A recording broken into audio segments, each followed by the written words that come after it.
O Área 51 é um estúdio de produção musical referência na região da Campanha. Localizado em Bagé, o espaço conta com salas controladas e acusticamente tratadas, garantindo assim uma melhor qualidade de som.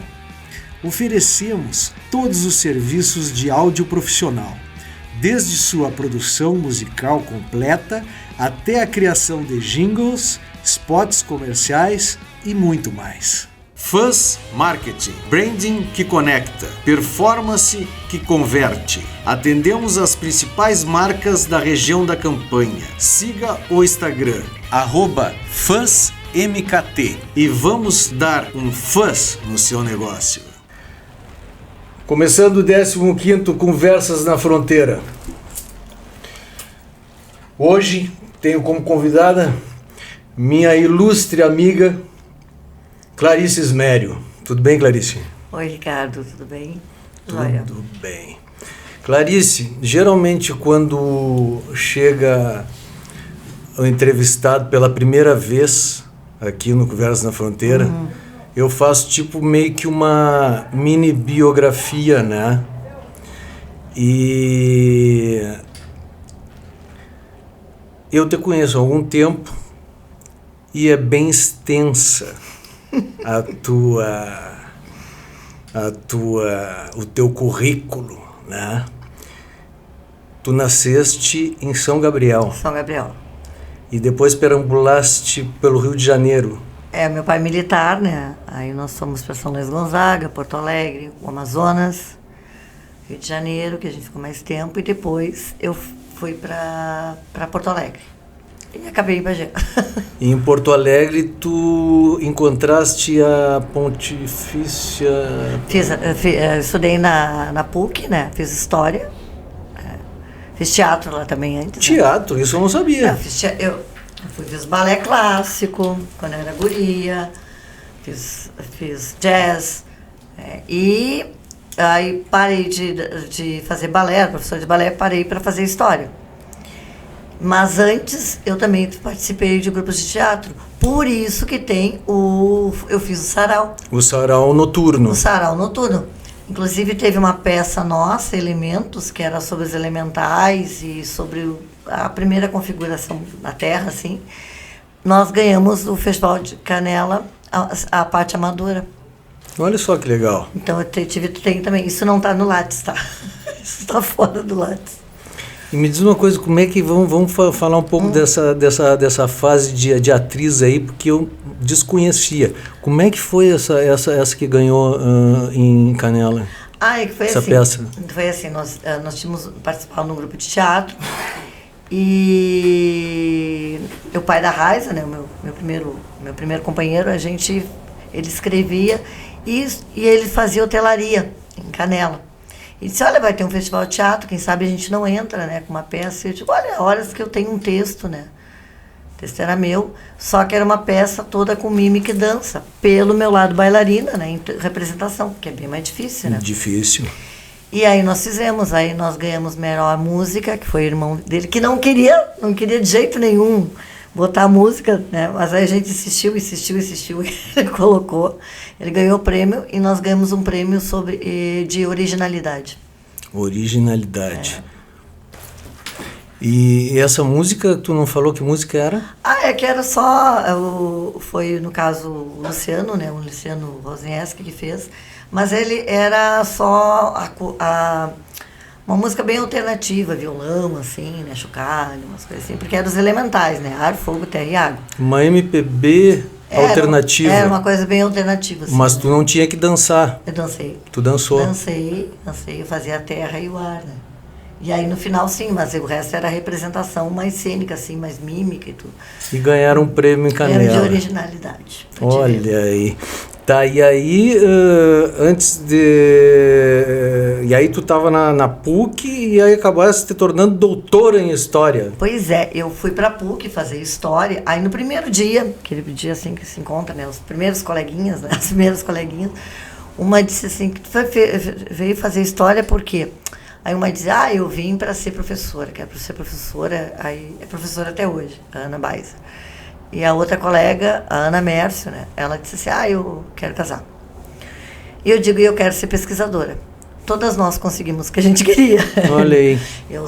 Eu defendi meu TCC no 6º semestre para me preparar para ir pro mestrado. E aí eu fiz mestrado e doutorado. E valeu a pena esse desejo, porque às vezes a gente deseja algumas coisas e quando a gente consegue, a gente fica pensando assim, por que eu quis isso? Não, até valeu assim, de ter feito muito rápido, às vezes eu até me criticava, por que eu fiz? Mas não adianta, eu sou compulsiva, quando eu quero fazer uma coisa eu tenho que fazer. Opa! Né? Eu tenho essa. Mas foi bom, porque assim, hoje mesmo, eu tenho 3 pós-doutorados, né? Tenho 3 pós-doutorados, então uma coisa foi engatando na outra, com calma. O último eu fiz na pandemia, em educação, e agora voltei, eu não tinha especialização, estou fazendo uma especialização em alunos AE, né? Alunos especiais, né?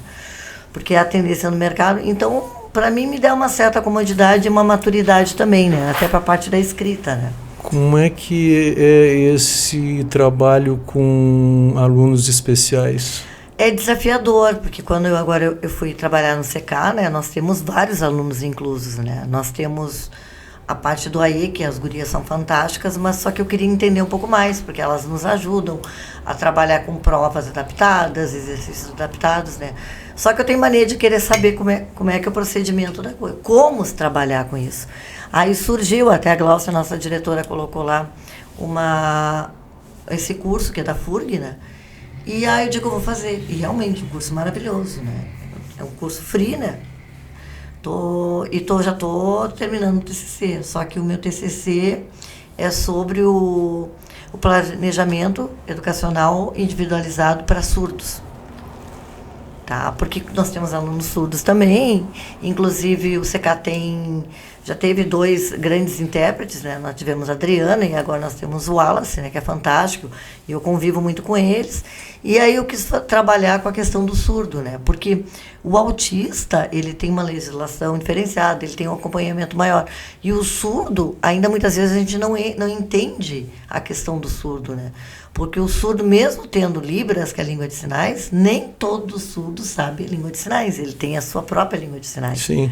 Então é um outro universo, né? E eu gostei muito. O TCC esse que eu fiz, eu curti muito em fazer.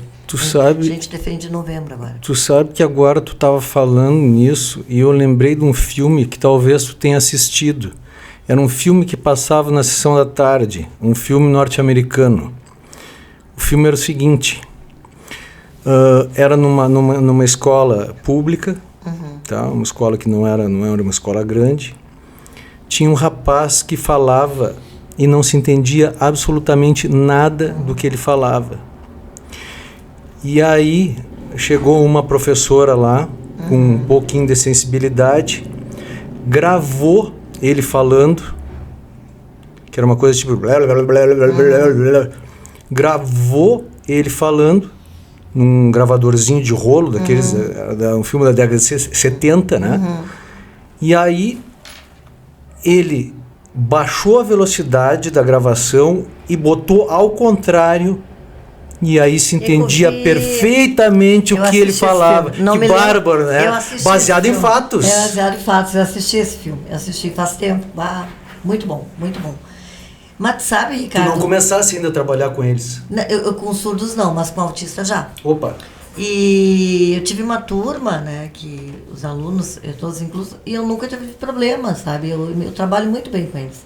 Até outro dia eu estava num evento e chegou uma mãe e disse que os 2 meninos dela eram autistas, né?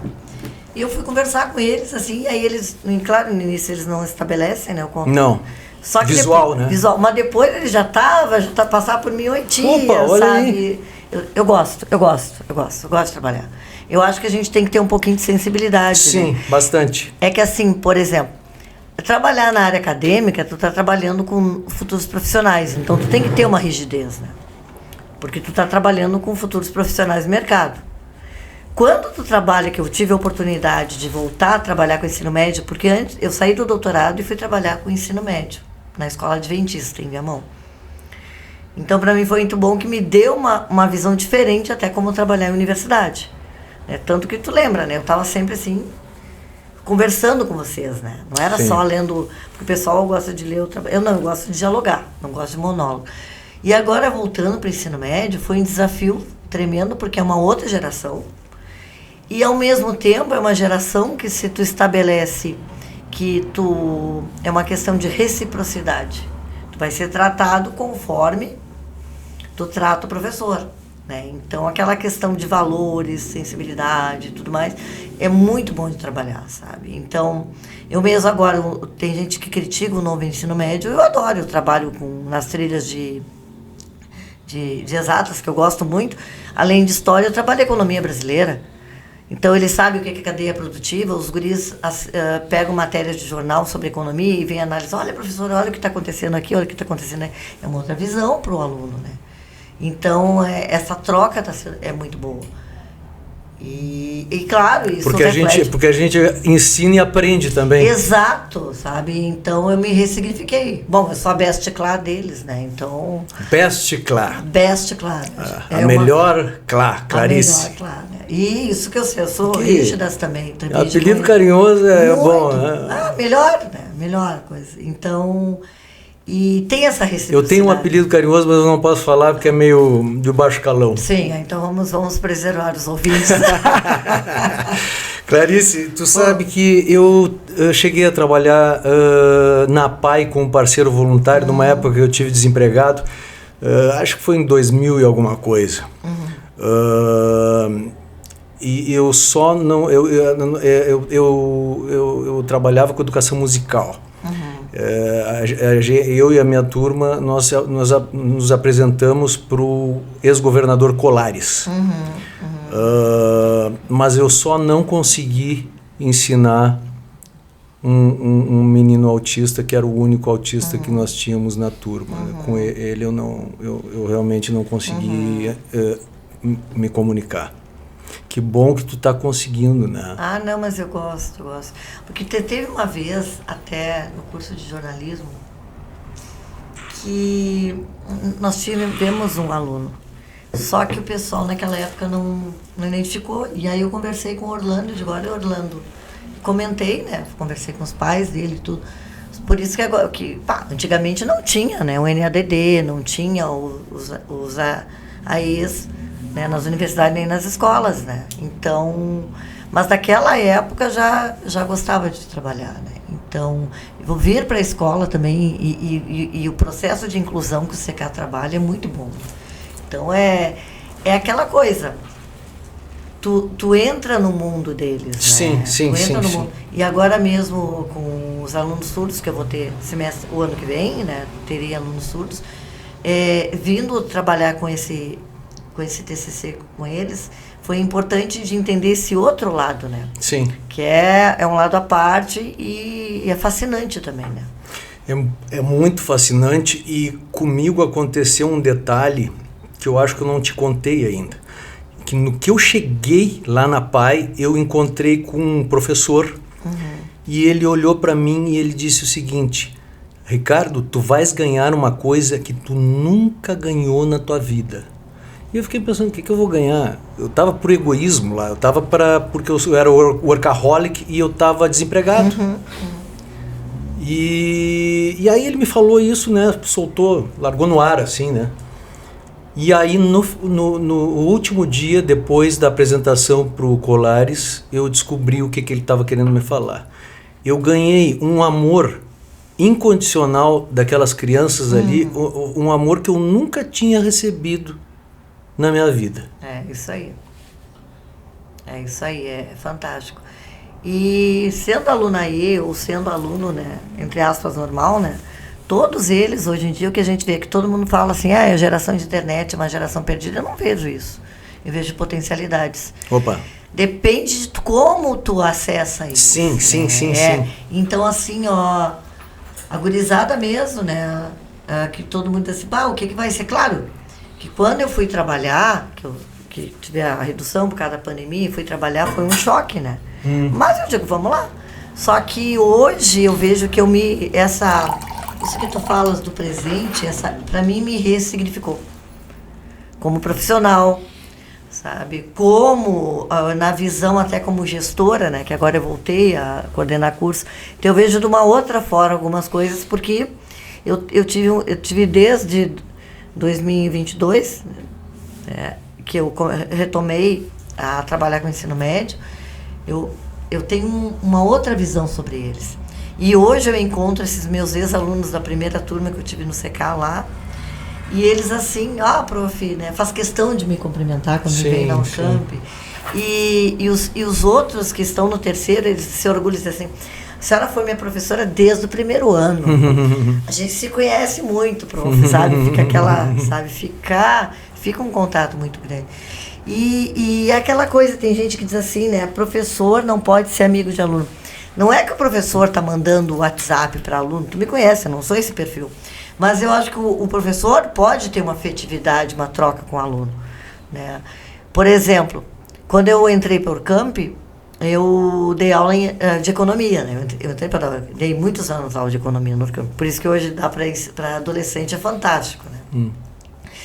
E na minha primeira turma eu conheci o Rafael Sais. Hoje o Rafa é doutor, ele é técnico da Unipampa, e nós estamos indo no evento, escrevemos um artigo juntos. Olha aí. E nós somos amigos desde aquela época. Bom, foi meu aluno, nós somos amigos, né? Sim. Uma amizade, ela se constrói. Sensacional. Ela se constrói do quê? Isso se constrói em cima do respeito, se constrói em cima do quê? Da troca, né? E é isso que tem que ser. Claro. Sabe? E às vezes, porque, por exemplo, essas turmas, elas têm uma afetividade tremenda, mas acho que de repente eu facilito. Não, eu sou dura com eles, tanto que eu digo, pá, qual é que é, pessoal? Nós não temos a nossa troca, vocês querem que seja aquela professora chata, durona, não sei o quê? Tipo do filme The Wall, do Pink Floyd. Aí, né? Do Pink Floyd não, é do Alan Parker. Mas sobre o Pink Floyd. Fica, né? Mas é aquela brincadeira que eu digo para vocês querem conhecer meu lado do Darth Vader? Uau! Né? Aí eles, não, prof, né? Então, quer dizer, é aquela troca, né? E isso tem que ser, porque eles têm que entender também, porque logo eles vão ser adultos. Eles têm que ter esse outro olhar, né, sobre a vida, né? Que é tudo que uma questão de respeito, é uma questão de valores, e é uma questão, tu trata o outro como tu gostaria de ser tratado. Sim, exatamente. A empatia, né? Clarice.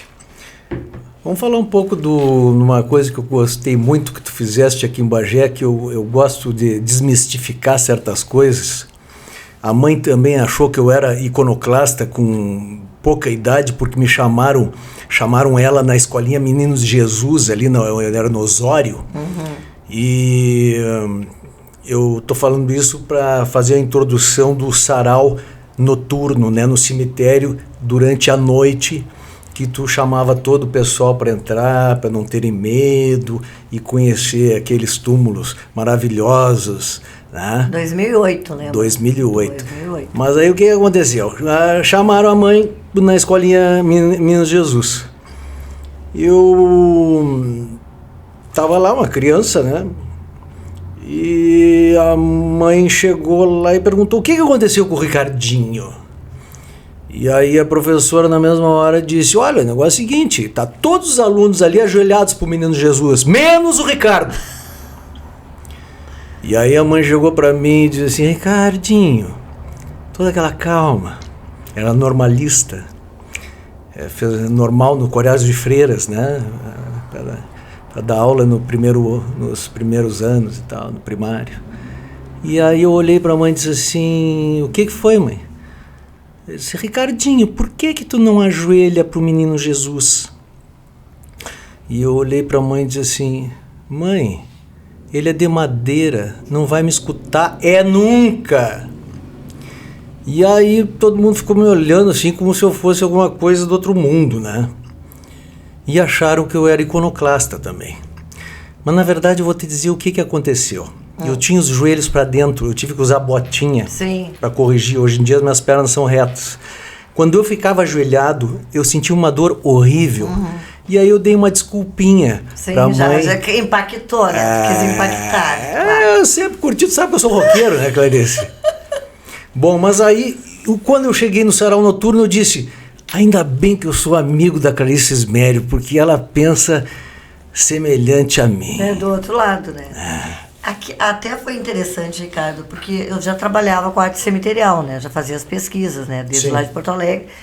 E quando eu vim para cá, eu comecei a trabalhar com cemitério e cada um tinha o seu túmulo, né? Lá na Urcamp, e tinha um grupo de pesquisa, que eram 15. Cada aluno escolhia um túmulo para pesquisar. Exatamente. E tinha um diálogo, tinha um monólogo, né? É que antes de se tornar a peça, a gente só estava fazendo pesquisa. Aí nós fomos num congrega apresentar os trabalhos e uns avaliadores disseram que era horrível, que não sei onde é que se viu. Aí eu cheguei para... Sabe que eu não gosto disso, né? Aí eu cheguei... No debate? Não, aí eu cheguei para as gurizadas no outro dia, porque não quiseram avaliar o trabalho dos guris. Não quiseram avaliar. Mas faz há muito tempo.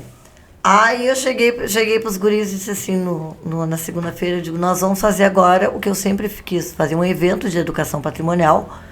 Como eu tenho base de teatro, nós vamos fazer um evento teatral no cemitério. Foi aí que surgiu. Aproveitasse aquele teatro antes da faculdade de História. E aí eu trouxe, né, essas questões, né? E aí... Mas o texto, por exemplo, na frente do túmulo do General Neto, o que ele faz? Ele seria o General Neto? É o Neto. Aí o que eu fiz? Eu sou apaixonada por Shakespeare, né?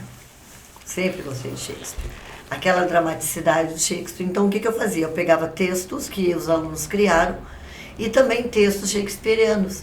Então nós fazíamos essa interlocução para mostrar que a história de Bagé ela é tão rica como da literatura universal. Uau! Então nós fazemos né, ainda, né? Faz tempo que eu fiz o último Tu mexia com a autoestima do bagense. Sim, sim.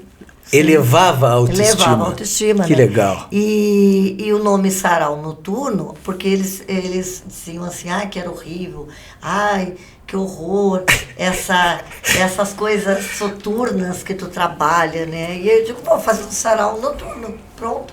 Né? Porque daí lembra a noite, lembra... Sim. Edgar Allan Poe, né? Aquela coisa, né? Corvo, né? Exatamente. Clarice, um amigo meu me disse, era um amigo meu que estudava vários tipos de religiões. E ele disse para mim, Ricardo, a luz e as trevas pertencem ao mesmo dono. É por aí, né? É por aí.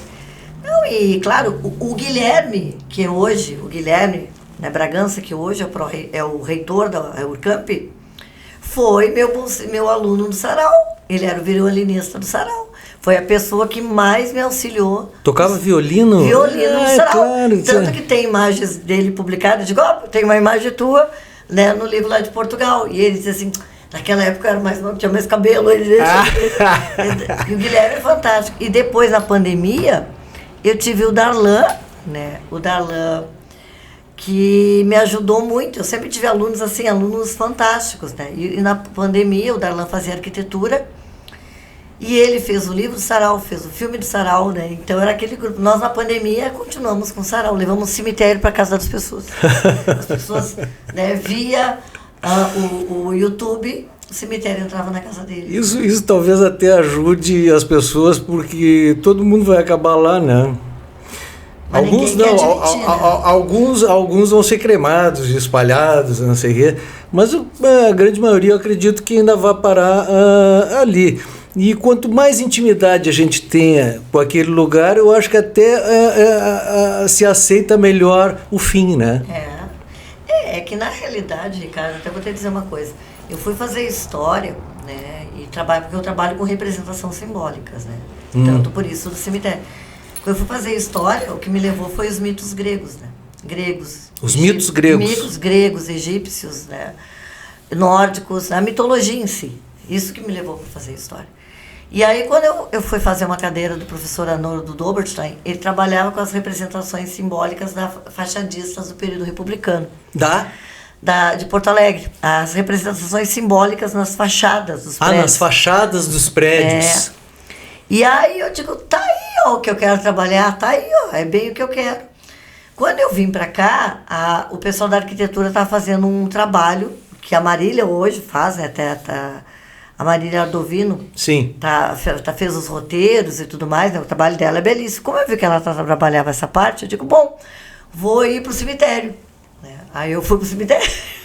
e comecei a trabalhar as representações simbólicas ali. É que o cemitério tem uma vantagem, que tu tem vários túmulos e cada um conta uma história diferente, um tá do lado do outro. Sim, ali, né? sim. Então é uma vantagem tremenda que se tem, né? E cada túmulo tem uma representação simbólica diferente, né?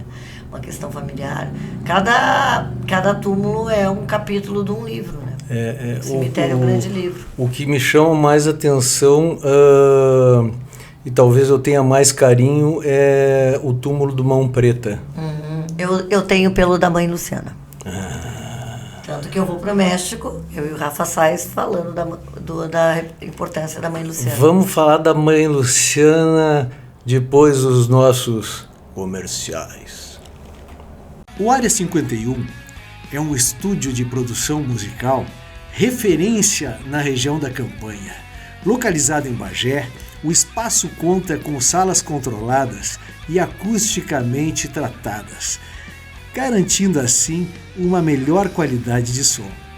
Oferecemos todos os serviços de áudio profissional, desde sua produção musical completa até a criação de jingles, spots comerciais e muito mais. Fuzz Marketing, branding que conecta, performance que converte. Atendemos as principais marcas da região da Campanha. Siga o Instagram, @FuzzMKT, e vamos dar um fuzz no seu negócio. Segundo tempo do Conversa na Fronteira com a doutora Clarice Ismério. Best Clar. Best Clar. E a Mãe Luciana que nós estávamos falando? Pois é, a Mãe Luciana, logo que vim para Bagé, eu não conhecia a história dela, né? Claro, chega no cemitério, vê a Limão Preta, até pela, né, os esvotos, que tem bastante, né? Sim. Um beato e tudo mais. E certa vez foi antes da pandemia, nós estávamos fazendo ensaio no cemitério,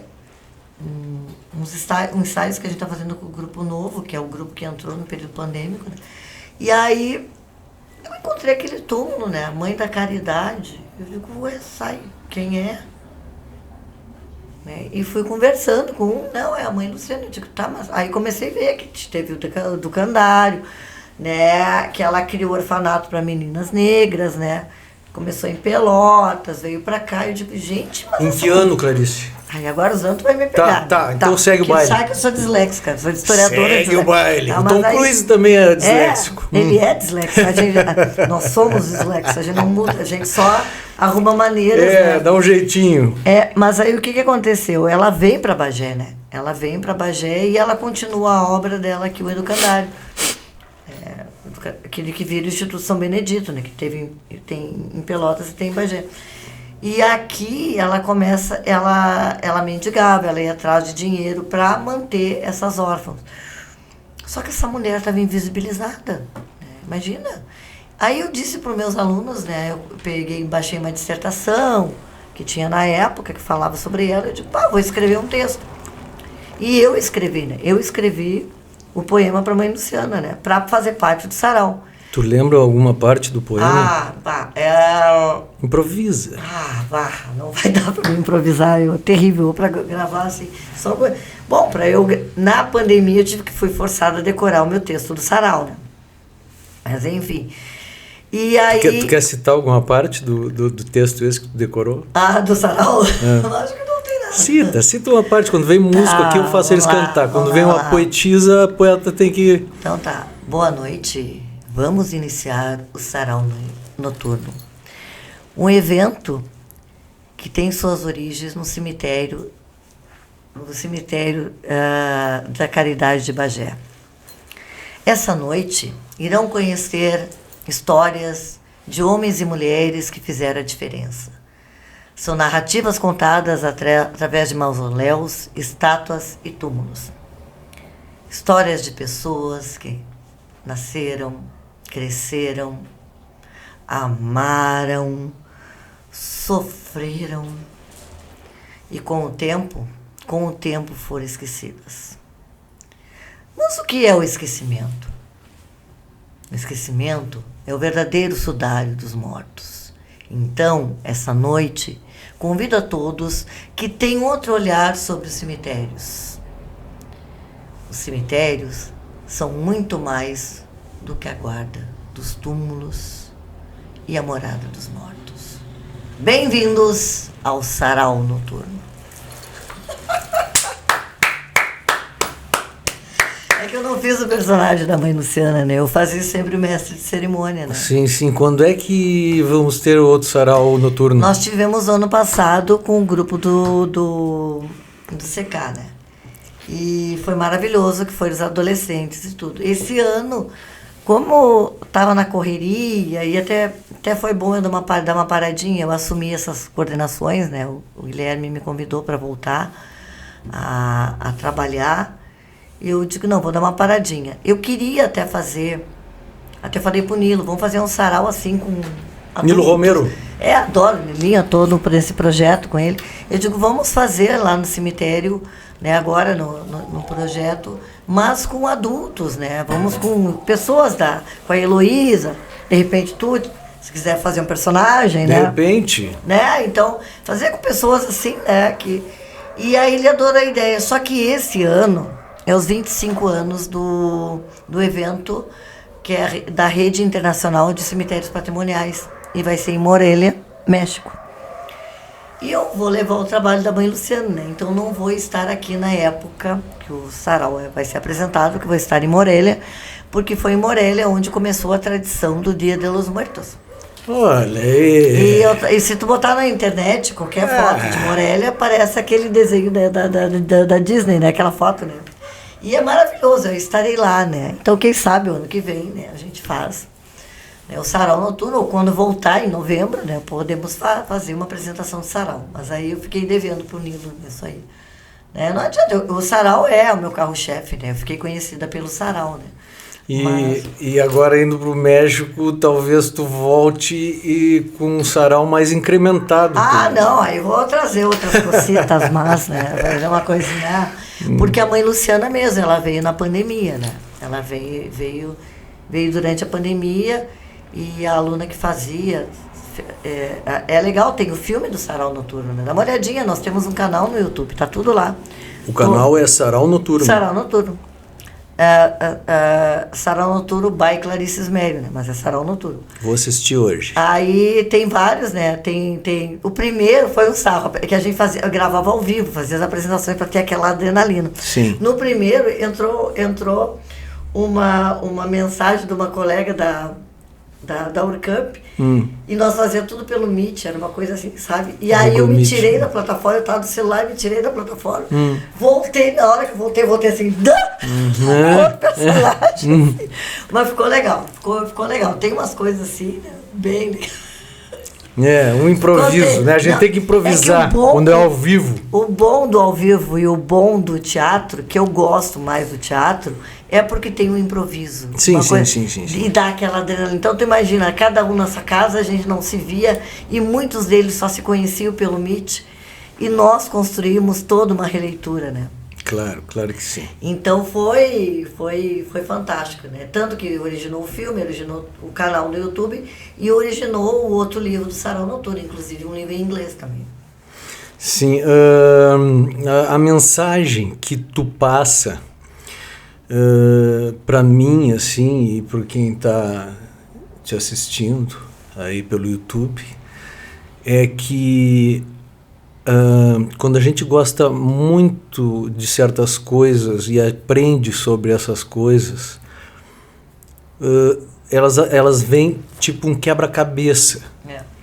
E aí a gente aprendeu tal coisa aqui, pega uma pecinha, aprendeu tal coisa aqui, outra peça, e lá pelas tantas...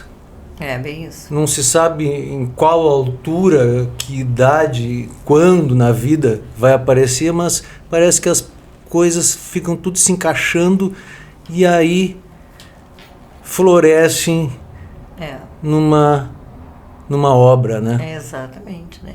E o sarau, ele impactou na vida de cada um desses alunos que passou de uma certa forma pelo sarau. Cada um tem um carinho, cada um criou, né, também uma vivência, né? E os que não participaram diretamente, que é que nem o Lucas Juan, né? O Lucas Juan está em Portugal agora, né? Ele fazia jornalismo também lá na Facos. E ele foi no sarau E ele diz que até hoje, na Europa, a primeira coisa que ele vai na cidade, ele vai no cemitério. Por quê? Justamente pela influência. E tu sabia, Ricardo, que uma coisa que me deixou muito vaidosa, né? A minha guria certa vez me mandou, eu disse, eu tenho que te mandar.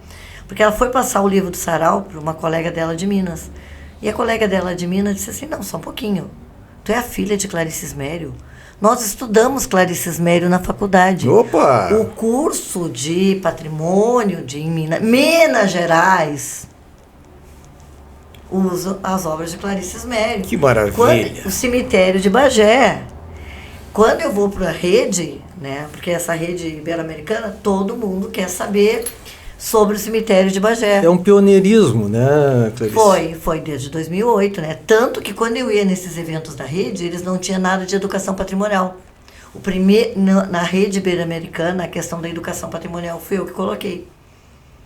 E agora eu estou levando a questão do ensino. Uma outra visão também que é ligada à questão dos alunos de ensino médio.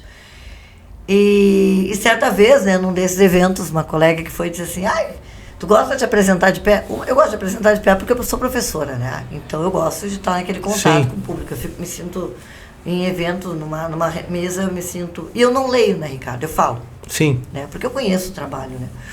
Aí me disse assim, tu é muito exibida. Tu gosta de aparecer? Eu digo, gosto de aparecer, porque eu criei uma grande obra. Eu criei o Sara Noturna, eu criei uma metodologia, eu criei um estilo, e eu não vou passar desapercebido na vida, né? Então eu sou muito exibida mesmo. Como é que tu lida? Tu já falou mais ou menos como é que tu lida assim, porque, tipo, a pessoa que tem faz alguma coisa pela primeira vez, um pioneirismo, a vanguarda, né? Avant-garde. L'avant-garde. Tá? Tipo, é como se fosse um pelotão no front, entrando, passando da linha inimiga, né? Aí chega lá e tu não sabe o que tem. E aí tu vai descobrindo, vai desbravando. Né? Vai desbravando. No início do Sarau, Guilherme Bragança, ele lembra, né? Tu tivesse alguma surpresa desbravando? Não, até eu tive muito preconceito. O Gui conta muito, porque ele estava na linha de frente. Esse preconceito, né? Seria um pouquinho de inveja também, né? É preconceito assim, estão no cemitério fazendo macumba, que não sei o quê. Aquelas bobagens. Né? E tanto que uma vez um senhor ligou lá para o Camp e falando mal, onde é que se veio, não sei o quê, e eu expliquei para ele qual era a proposta. No final ele disse assim, então quem incluiu todo mundo da minha família também? Olha que legal. Porque assim, é aquela coisa, tu tem medo do desconhecido, né? Só que, por exemplo, quando a gente começou também nessa questão de transformar em representação teatral, nós pedimos licença para as famílias, tem tudo assinado e tudo. Sim, e eles tudo certinho. Tudo certo. Não, a gente tem que fazer tem coisa, tem que fazer bem feito. E quem vai uma vez no Sarau Noturno vê que não tem nada disso, que é um tratamento muito legal que se dá, né, para a cidade dos pés juntos. Não, em Minas tem, né? Em Minas hoje tem o Sarau. Tanto quando eu fui exibida aqui, eu fui exibida mesmo. Eu fui num evento, na época, que era do Estado Mais Direito, e nos levaram para ver os projetos de Minas, né? E aí os de patrimônio e tudo mais, e o Cicerone disse assim, olha, só tem um problema que nós não conseguimos ainda, é o projeto do cemitério. Aí eu levantei a mão. Né? Pois em Bagé, me fiz aquela coisa em Bagé, pois em Bagé nós temos, né? Porque foi em 2011 que eu fui em Minas, eu digo, desde 2005 nós começamos uma pesquisa, 2008 a gente apresenta, e aí tu vê, é por isso que eles acabaram, né? Hoje trabalham, né? E já trabalham há mais tempo com meus textos, né? Então, Bagé é conhecida, né? Bagé é conhecida através do seu cemitério. Tu sabe que os cemitérios famosos do mundo, eu fui muito fã daquela banda The Doors, né? E o Jim Morrison, ele tá no Père Lachaise. E um amigo que mora, ele é daqui de Bagé, o Francisco, o apelido Bino, né? Ele ficou sabendo que eu cheguei a ter numa banda minha uma parte que era um show, um mini show do The Doors com teclado, tudo, e eu também encenava também, tirava os cabelos, fazia aquele cabelo leãozinho que ele tinha, aquele cabelo leãozinho de Morrison, né? E na época tinha o filme, que o Val Kilmer foi sensacional naquele filme, né, do Oliver Stone. Sim. E eu fui muito apaixonado assim por aquela banda, pela figura do Jim Morrison. E o Bino pegou uma pedrinha no túmulo do Jim Morrison e vai me presentear com essa pedra lá do Père Lachaise. Clarice, o Père Lachaise é, em Paris, talvez um dos pontos turísticos mais visitados, né? Tem túmulo do Jim Morrison, mas também tem túmulo de vários artistas. Tem Dumas, tem muita coisa. O Nureyev. O Nureyev, bailarino. Bailarino, né? O túmulo belíssimo que ele tem também, né? É um grande museu. É um museu, né? É um museu a céu aberto, né? E é bastante visitado. Tremendamente visitado. Clarice, quando chega mais para o final do programa, eu sempre digo a mesma coisa. Agora, Clarice Ismério entrevista Clarice Ismério. Terminou tua água aí, né? Não, ainda tem água. O que te vier na cabeça? Bueno. Não, é que assim, ó, tu vê, eu tô com 57 anos, né? Tá nova? Não, novíssima, trabalhando com aluno de ensino médio, você fica nova. E se eu for ver, uma pessoa disléxica, né? Eu não sabia que tu sou tinha. disléxica. E disléxica que é doutora e tem um currículo... Me superei. Então, e hoje, ter essa possibilidade, né, de trabalhar tanto com o meio acadêmico, com o meio cultural e trabalhar com adolescentes, é fantástico. Sabe? É uma coisa fantástica. Então, assim, eu recebi um grande presente na minha vida. Seria isso a fonte da juventude? Acho que sim, porque daí o que aconteceu? Antes, eu saí da pandemia, comecei a dar aula com a gurizada. Aí, o que eu vou? Eu vou de tênis, vou de calça de brim, roupa larga, entende? Aquela coisa assim, né? Aí tu tem trejeitos, eu tenho que me adaptar com eles, tô em dia com tudo, né? Então, na realidade, te deixa mais leve, né? Trabalhar com a gurizada me deixa leve, né? Tanto que eu entro pra sala de aula e esqueço da vida. Tu sabe, bom, me conhece, tu sabe que o trabalho musical que eu tenho é no rock and roll, né? Uhum. E o rock and roll é uma coisa de jovens, assim, né? E uma coisa que eu aprendi no rock foi que a gente não precisa ter a síndrome de Peter Pan, né? A gente amadurece, sim. Sim, claro. A gente amadurece. Mas